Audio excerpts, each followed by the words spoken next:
Hello students, today we are going to learn about mixing.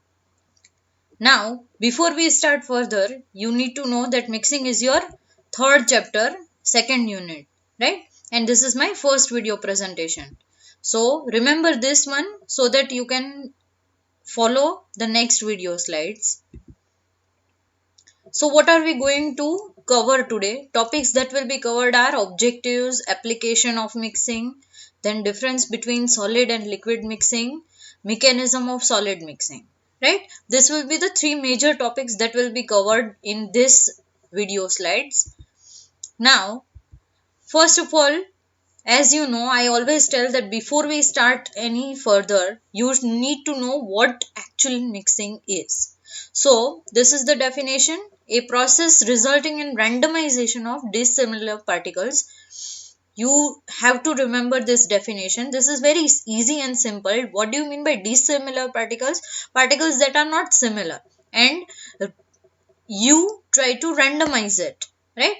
A process resulting in randomization of dissimilar particles. It is also called blending. Examples of mixing: trituration, tumbling, geometric dilution, etc. Trituration you are well aware, tumbling also, and geometric dilution you learnt in your first semester, right? Can also be achieved by milling. Now, how do you actually achieve mixing? There are a lot of ways of achieving mixing, but milling, kneading, etc. are also some of the ways through which you can achieve mixing. This word here, right, randomization, is the most important key word to the definition, so you don't forget this while writing in your exam. Now, before going further, what actual solid mixing is, you need to understand what is cohesive and non-cohesive. You must have studied it somewhere else, but let us see what does this mean. Cohesive forces are type of attractive forces that exist between molecules of same substance. For example, rain falls in droplets rather than fine mist. You understand this example? What is this example telling you? Rain falls in droplets rather than fine mist, right? Because water has strong cohesion which pulls its molecule tightly together for forming droplets, right? Now, because water is having a good binding capacity, water molecules have a good strong cohesion force, right? That is why they will keep each other's molecules tightly together, therefore it forms a droplet. This force tends to unite molecules of a liquid, gathering them into relatively large clusters due to molecules dislike for its surrounding. Example: wet clay, right? Once you understand what cohesive force is, you will automatically get to know what non-cohesive force means, right? So I repeat once again, cohesive force are type of attractive forces that exist between molecules of the same substance, right?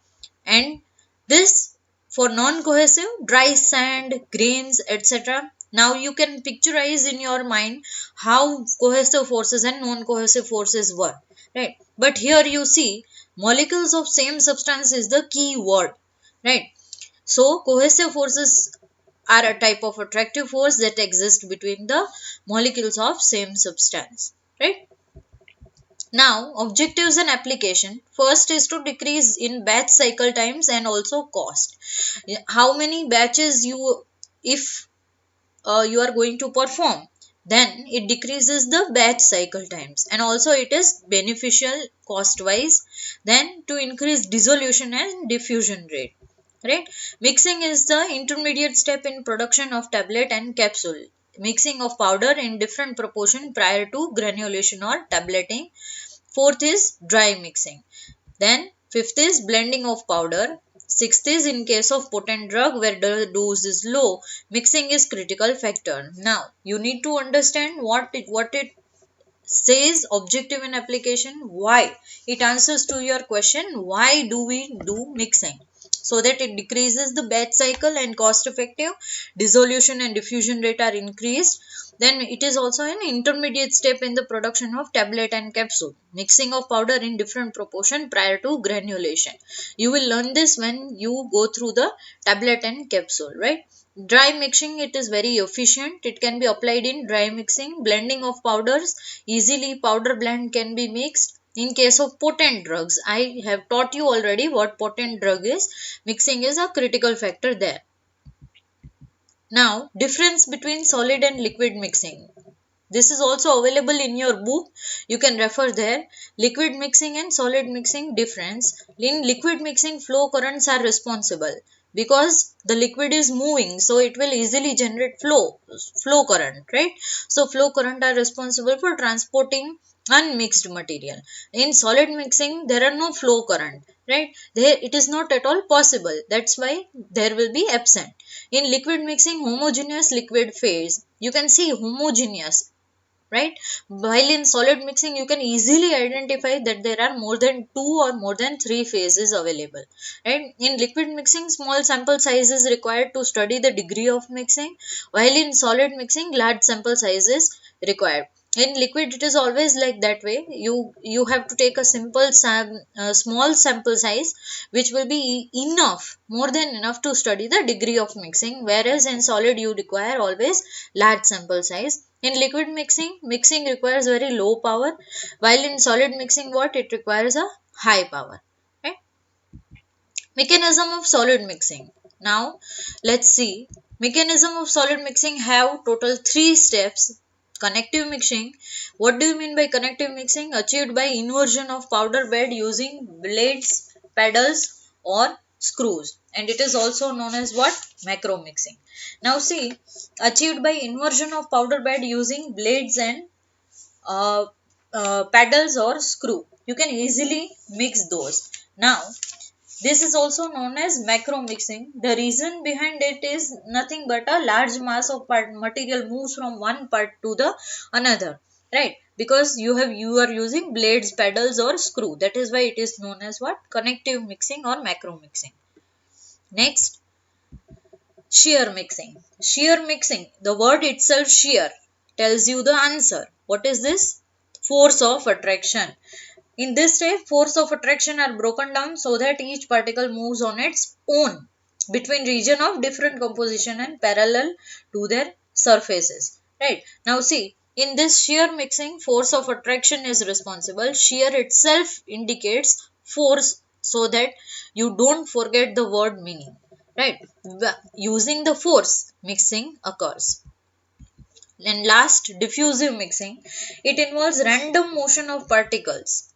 Random motion of powder bed, thereby particles change their position, also known as micro mixing. In diffusive mixing, the own particles will move randomly and by that it will get mixed. Right. Now, the motion of particle to achieve random distribution assumes that no factor influences, that is other factors are not responsible in this type of distribution, but the motion of the particles to achieve random, the motion itself, the particle motion itself is responsible, and this is very rare case, right? Now this is not the end of mechanism, it is continuing part. So here it is, mixing process steps. This is the most important thing. But make sure, keep in mind, this is only for solid mixing operation. There are total 4 steps involved. First is expansion of bed solid.